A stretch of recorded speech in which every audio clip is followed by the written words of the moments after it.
आनंदे दत्तात्रे देवदेव श्री सर्वज्ञ दासोपंत स्वामी महाराज की जय। सब संतन की जय। गो माता की जय। भारत माता की जय। सद्गुरु आनंद स्वामी महाराज की जय। जय जय रघुवीर समर्थ।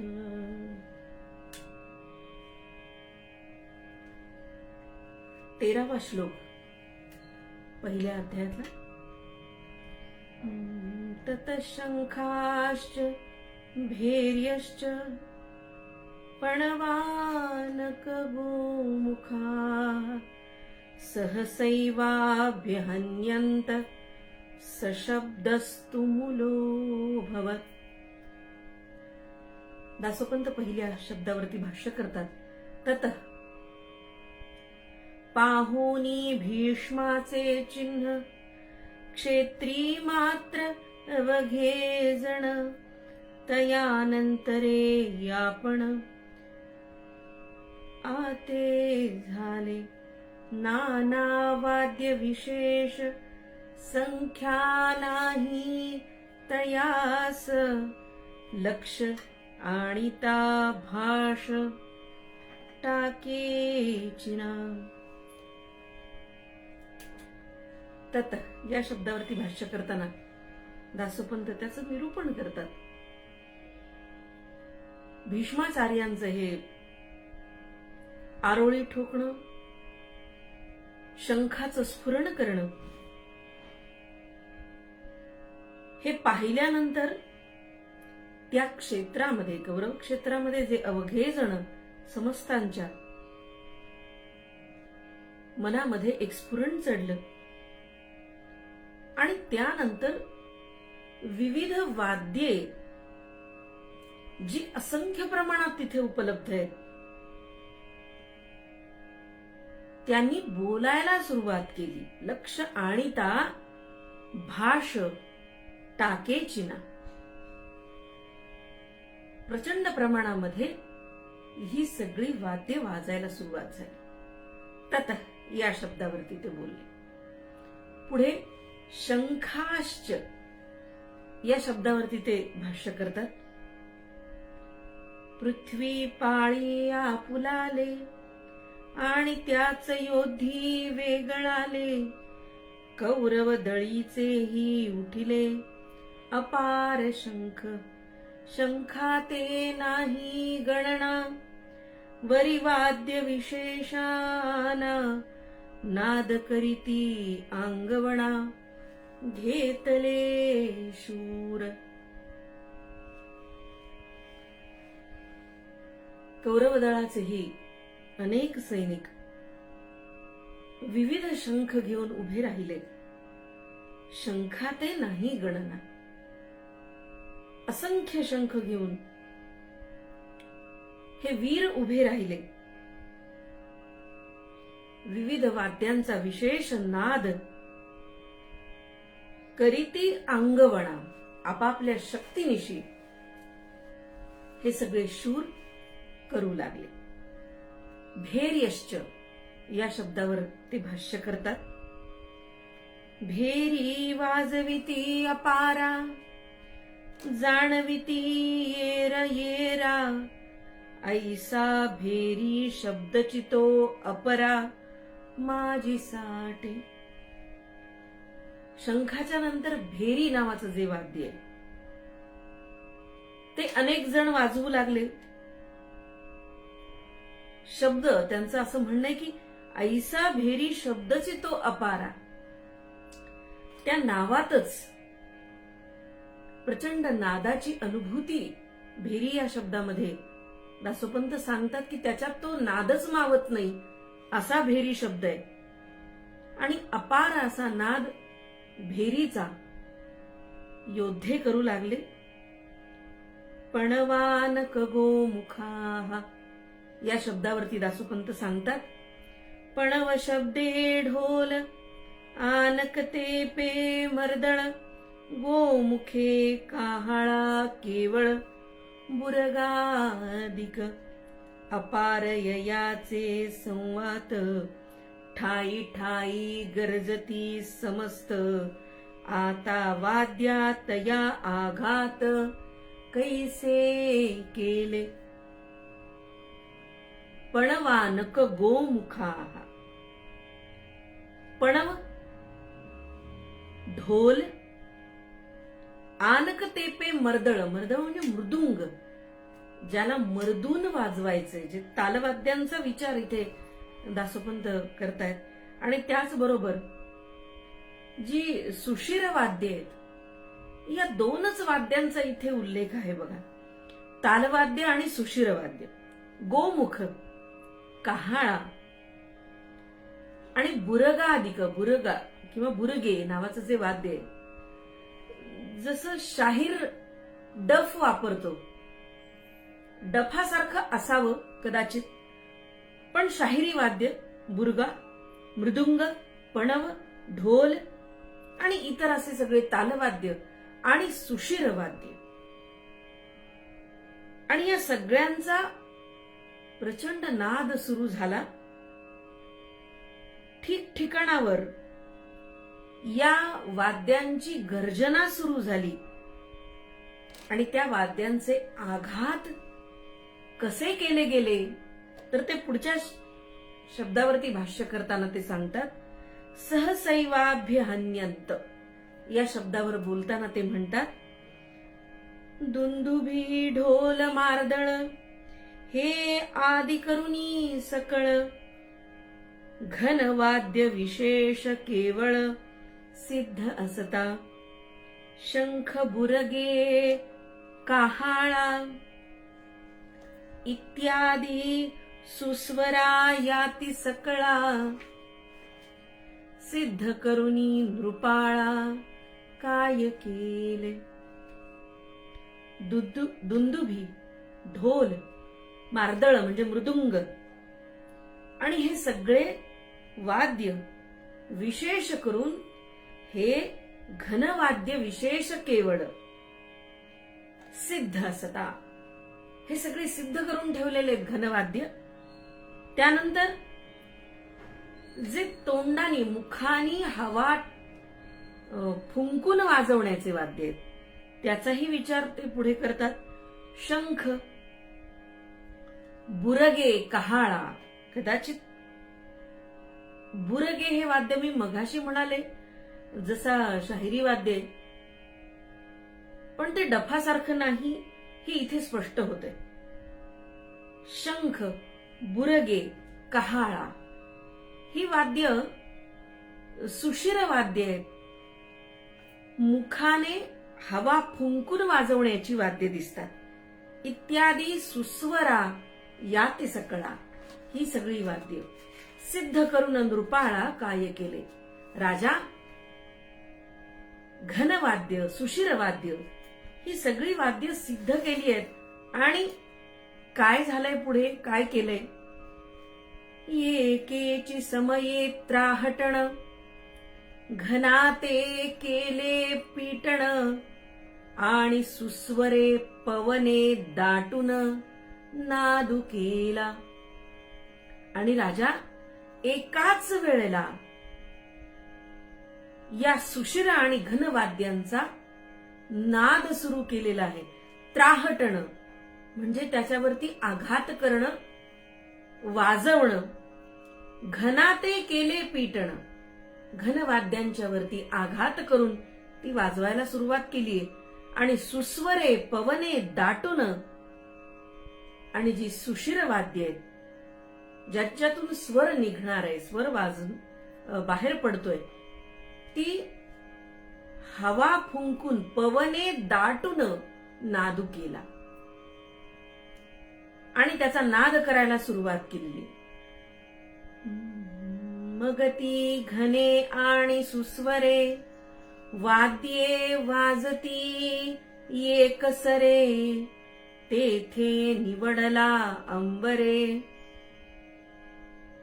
नाकळे ये कुनादू अनिवड उठिला टणकू अंबरी नादू येकू माझी तया मेळापकू सिंहनादाचा. आणि अशा पद्धतीनं मग ती घने आणि सुस्वरे, घनवाद्य आणि सुशिर वाद्यांचा एकाच वेळेला नाद सुरू झाला. वाजती वाद्ये एकसरे आणि अंबर अवकाश दाटून येईल. आभाळामध्ये अवकाशामध्ये हा नाद दाटून आलेला आहे आणि नाकळे येकू नाद. नेमका आवाज कोणत्या वाद्याचा आहे याचं आकलन होईना इतका प्रचंड प्रमाणामध्ये हा नाद, अत्यंत टणक खणखणीत प्रचंड नाद, अंबरी नादू एकू, एकच असा नाद निर्माण झाला. माझी तया मेळापकू. मेळापक खरं म्हणजे हा शब्द शास्त्रीय संगीताच्या परिभाषेमध्ये सगळ्या वाद्यांचा एक नाद या अर्थाने केलेला आहे, ज्याच्यामध्ये केवळ वाद्य संगीत येतं. पण दासोपंतांनी या ठिकाणी पुढे असं म्हटलंय की मेळापकू हा शब्द अगदी बरोबर पारिभाषिक, शास्त्रीय पारिभाषिक पद्धतीने त्यांनी वापरला. पण ते असं म्हणतात की माझी तया मेळापकू म्हणजे या सगळ्या वाद्य संगीतामध्ये किंवा वाद्य नादामध्ये अंबरी नादू एकू माझी तया मेळापकू सिंहनादाचा, जो सिंहनाद भीष्माचार्यांनी केलेला होता तोही यामध्ये मिसळला गेला. आणि त्याचा एक अनिवड उठीला टणकू, निवडून वेगळा नाद कोणता कशाचा हे सांगता येणार नाही, पण एकूणच प्रचंड असा नाद या सगळ्या वाद्यांचा आणि सिंहनाद त्याच्यामध्ये मिसळून गेलेला आहे.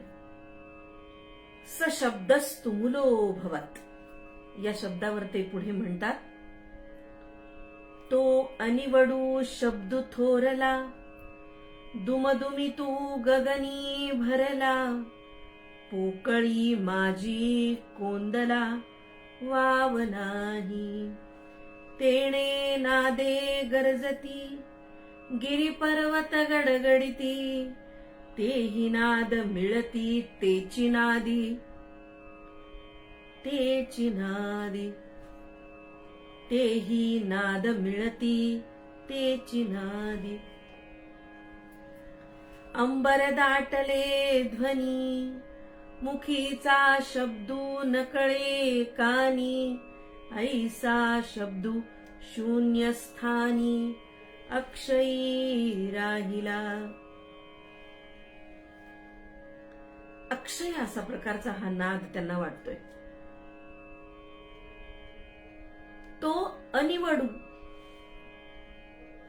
शब्द थोरला, अत्यंत प्रचंड मोठा आवाज, ज्याच्यातून निवडून असा वेगळा आवाज कशाचा काढता येईल असं वाटत नाही.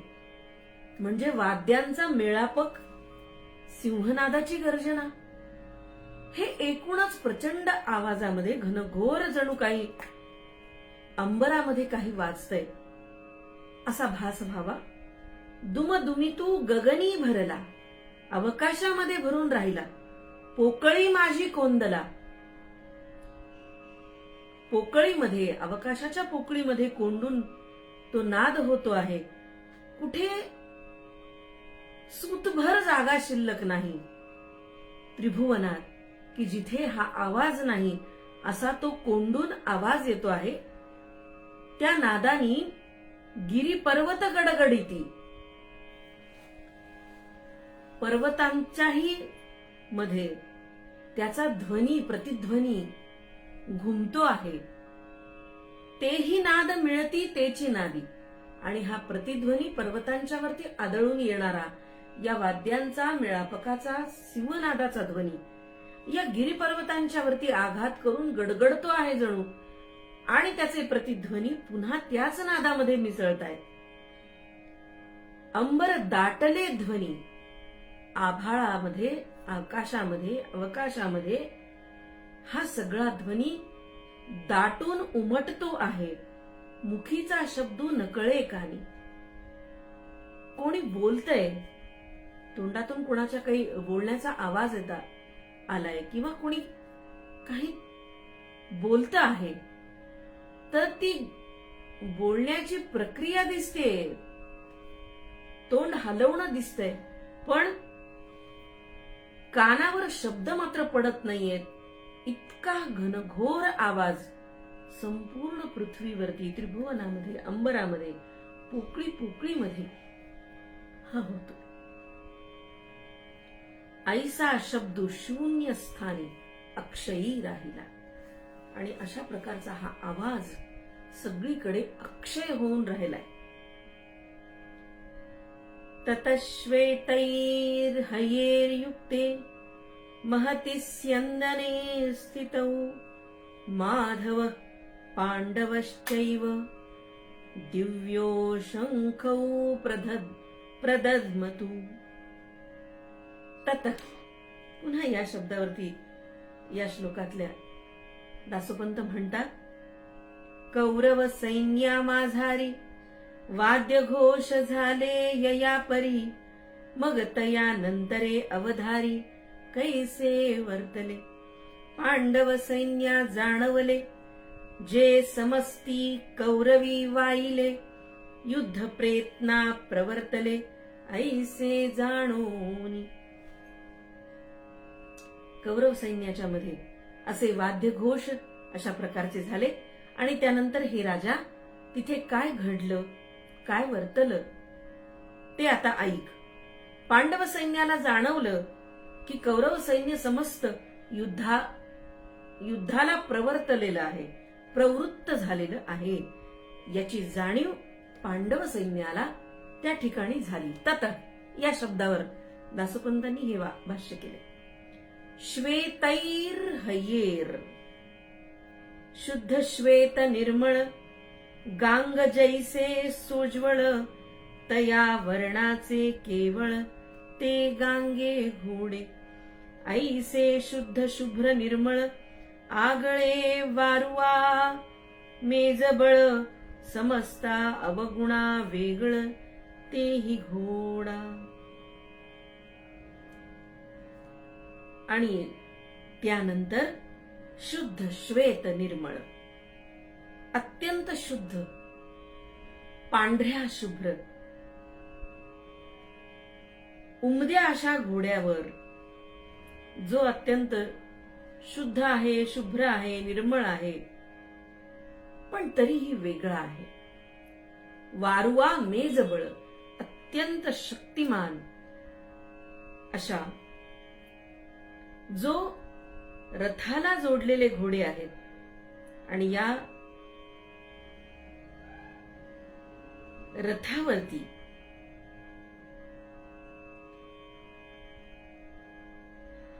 असं दिसतंय, आगळे वारुवा मेजबळ, एक वेगळ्या प्रकारचं शक्ती, तेज या घोड्यांच्या मध्ये दिसते आहे. ते शुभ्र सफेद आहेतच, पण अत्यंत तेजस्वी, अवगुणा वेगळ, अत्यंत मौल्यवान गुण असलेले असे घोडे दिसतात. युक्ते महती स्यंदने या शब्दावर ते म्हणतात. युक्ते थोरलारथी, अवधारी राया नरपती, रत्न खचिते प्रदीप्ती तेजोमयी. भला थोरला एक रथ दिसतोय. राजा ऐक, रत्नखचित असा प्रदीप्त महारथ, अत्यंत तेजोमयी, ज्या रथाला मी वर वर्णन केलेले घोडे जुंपलेले, जोडलेले, पुढे स्थितौ या शब्दावर ये कुरथी, ये कुसारथी, महावीर दोघे असती, ते कवण भूपती म्हणसील जरी. खरं म्हणजे ततश्वेतै हयैर्युक्ते महती स्यंदने स्थितौ माधव पांडवश्चैव दिव्यौ शंखौ ददध्मतु. या श्लोकाचं जर संक्षिप्त अनुवाद म्हणा, भावानुवाद म्हणा, जर तो केला तर तो असा होईल की त्यानंतर शुभ्र घोड्यांच्या रथावर, महान रथावर बसलेले श्रीकृष्ण आणि पांडुपुत्र अर्जुन यांनी दिव्य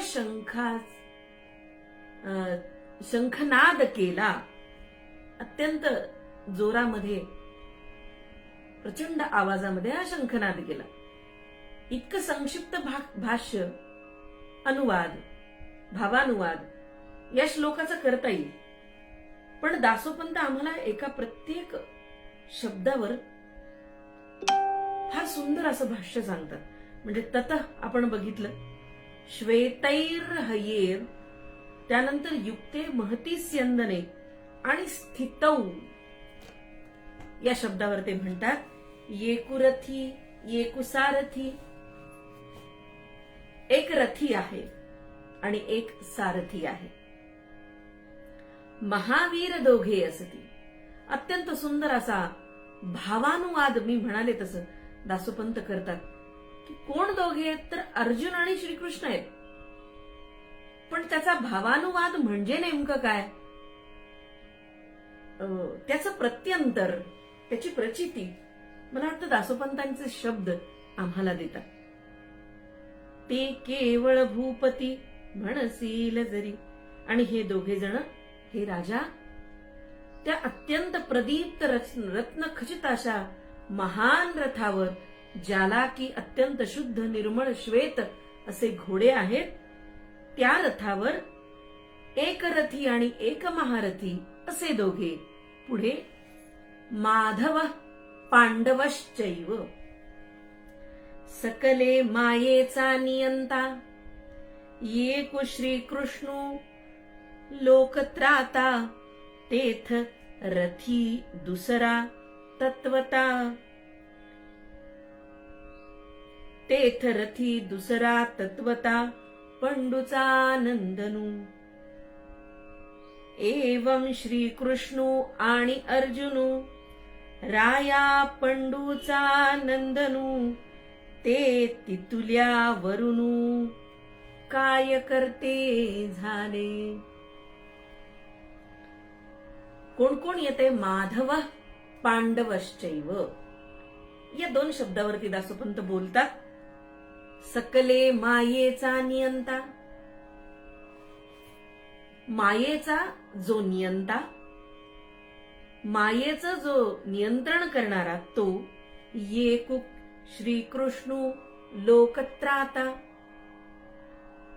लोकांना तारून देणारा, लोकांचा तारणहार असा तो एक श्रीकृष्ण. तेथ रथी दुसरा तत्वता पंडूचा नंदनू, आणि दुसरा तत्वतः रथी असलेला, रथावर आरूढ असलेला आणि रथी योद्धा असलेला पंडुनंदन, पंडूचा पुत्र असे दोघे. कोण, एवं श्रीकृष्ण आणि अर्जुन. आणि इथे प्रत्यक्ष ते नाव सांगतात की असे दोघे श्रीकृष्ण आणि अर्जुन, राया पंडूचा नंदनू, ते तितुल्यावरून काय करते झाले. आणि हे दोघे जण, तुला सांगतो राजा, त्या रथामध्ये प्रदीप्त तेजोमयी रत्नखचित या रथामध्ये विराजमान होऊन, आरूढ होऊन, एक रथी आणि एक तत्वतः महारथी, किंवा एक सारथी आणि एक रथी असे दोघे जण श्रीकृष्ण आणि अर्जुन. तुला राजा सांगतो की त्यानंतर ते काय करतात, काय करते झाले. आणि मग दासोपंत शेवटच्या त्या शब्दावरती भाष्य करतात. दिव्यौ शंखौ प्रदध्मतु, दिव्यौ शंखौ प्रदध्मतुः, देवतोमय टणक दिव्य शंख अलौकिक दोघे दोन्ही सम्यक वाजविते झाले. तयाची करावी वर्णना तरी मती कैची माते अज्ञाना. श्री कृष्ण तो उपमाना ये कैसेनी. साम्यान येती दृष्टांत उपमानेन गमती जेथ. न चले योग्यतेचे मत श्री कृष्ण स्तविता. दिगंबरानुचरू म्हणे बोलो अपेक्षिले माझे निमने. तव वाचाचारी श्रीकृष्णे आप विसरलिया. शब्दे मौने निमाली बोलो काये मी बोली. परंतु आज्ञा झाली यया दिगंबराची. अष्टादशाध्यायी गीता हे केवळ ब्रह्मकथा. माझी प्रथमाध्याय पाहता विषाद लक्षणू. तरी साहित्याचेनी अंगे परमार्थू बोलेन प्रसंगे. यथामती अहंत्यागे अवधूत स्मरणे. स्वप्रकृती गुणसाक्षित्वे निवडला जो आत्मत्वे. तो जीवात्मा शुद्धत्वे बोलिजे शुद्धत्व पदार्थू. दिव्यौ शंखौ प्रदध्मतुः. अत्यंत दिव्य देवतामयी. टणक म्हणजे खणखणीत किंवा चोख या अर्थाने दासोपंत टणक हा शब्द अनेकदा वापरतात. अनेकदा आवाजाच्या संदर्भानेच हा शब्द आलेला आहे आणि चोख या शब्दाने शुद्ध खणखणीत. दिव्य शंख अलौकिक. अलौकिक असा दिव्य शंख दोघेही श्रीकृष्ण आणि अर्जुन वाजविते झाले. काय तयाचं वर्णन करावं. तयाची करावी वर्णना तरी मती कैची माते अज्ञाना. माझ्यासारख्या अज्ञानी माणसाला खरं म्हणजे त्याचं वर्णन करणं अशक्य आहे. श्री कृष्ण तो उपमाना ये कैसेनी. अहो प्रत्यक्ष श्रीकृष्ण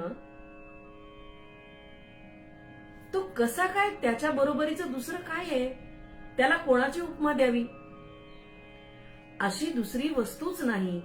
अशी दुसरी गोष्टच नाही. असा दुसरा कुठला दृष्टांतच नाही जो श्रीकृष्णाचं वर्णन करेल. याच्यासारखा हा, या सम हा असं सांगण्यासाठी, उपमा देण्यासाठी दुसरी कुठली गोष्टच नाहीये. आणि त्यामुळे श्रीकृष्ण हा उपमेला येतच नाही. साम्यान येती दृष्टांत. त्यासारखा तो असं सांगण्यासाठी दृष्टांतच माझ्या समोर नाहीये किंवा उपलब्धच नाहीये. उपमाने न गमती जेथ. इथे उपमानच सापडत नाही. न चले योग्यतेचे मत श्रीकृष्ण स्तविता. त्या श्रीकृष्णाचं स्तवन करताना त्याची योग्यता सांगणारं असं दुसरं काही मला सापडतच नाही. दिगंबरानुचरू म्हणे. दिगंबरानुचर दासोपंतांची ही नाममुद्रा आहे. म्हणजे दासोपंत म्हणे असं म्हटलं तरी चालेल. पण दिगंबरानुचर अशी नाममुद्रा ते स्वीकारतात. ते म्हणतात दिगंबरानुचरू म्हणे बोलो अपेक्षिले माझे निमने. पण मला बोलावंसं वाटतंय. माझं मन सांगतंय की मी गीतेवर काही बोलावं. तव वाचा चारी श्रीकृष्णे आप विसरलिया. आणि मी काही बोलू जातो. माझं मन मला सांगतंय की मी काही बोलावं. तर या श्रीकृष्णाच्या स्तुतीने माझ्या चारीही वाचा बोलायचंच विसरल्या. शब्दे मौने निमाली. आणि शब्दांनी मौन धारण केलं. बोलो कायमी बोली. आणि अशा वेळेला, अशा परिस्थितीमध्ये मी काय बोलणार? परंतु आज्ञा झाली यया दिगंबराची. पण तरीही या श्रीकृष्णाची स्तुती करताना माझ्या चारही वाणी मौन झाल्या, शब्द मौन झाले. आणि मग मी काय बोलणार असा प्रश्न माझ्या पुढे पडला. आणि त्यातून मग दिगंबराची, मला श्री दत्तप्रभूंची किंवा दिगंबर गुरुरायाची मला आज्ञा झाली. आणि अष्टादशाध्यायी गीता, 18 अध्यायांची ही गीता, हे केवळ ब्रह्मकथा, ही प्रत्यक्ष ब्रह्माची कथा आहे. माझी प्रथमाध्याय पाहता विषाद लक्षणो. आणि त्यातल्या या प्रथमाध्यायाचा हा विषाद लक्षण, विषाद योग, अर्जुन विषाद योग. विषाद लक्षण काय असतं ते सांगणारी ही प्रथमाध्यायाची माझी ही निरूपणाची छोटीशी प्रयत्नाची शलाका असं म्हणूया, असं दासोपंत म्हणतात. तरी साहित्याचे नि अंगे. आणि म्हणून मी ही ब्रह्मकथा, ही ब्रह्मकथा साहित्याच्या अंगानं, वाङ्मयाच्या अंगानं, परमार्थू बोलेन प्रसंगे. पण तरी सुद्धा साहित्य, वाङ्मय जरी असलं तरी सुद्धा परमार्थाच्या अंगानं, प्रसंगानं मी हे सांगेन. आणि यथामती अहंत्यागे अवधूत स्मरणे. मला जसं कळेल तसं, माझ्या मतीप्रमाणे, माझ्या बुद्धीप्रमाणे अहंकाराचा त्याग करून, त्या अवधूताचं स्मरण करून मी हे सांगतो आहे. आज इथेच थांबते. उद्या दिव्यौ शंखौ प्रदद्मतु या शब्दावरती आणखी पुढे ते भाष्य करतात. आणि मग त्यानंतर 14वा श्लोक दासोपंत घेतायत. पण हा 14वा श्लोक घेण्यापूर्वी दासोपंत दिव्यौ शंखौ प्रदद्मतु याच 3 शब्दावरती प्रदीर्घ असं भाष्य दासोपंतांनी केलेलं आहे. ते आपण 15व्या श्लोकाच्या पूर्वी मोठं दीर्घ भाष्य त्यांनी या 3 शब्दांवर केले. उद्या पाहू. आनंदे दत्तात्रेय देवदेव श्री सर्वज्ञ दासोपंत स्वामी महाराज की जय. सब संतन की जय. गो माता की जय. भारत माता की जय. सद्गुरु आनंद स्वामी महाराज की जय. जय जय रघुवीर समर्थ. धन्यवाद.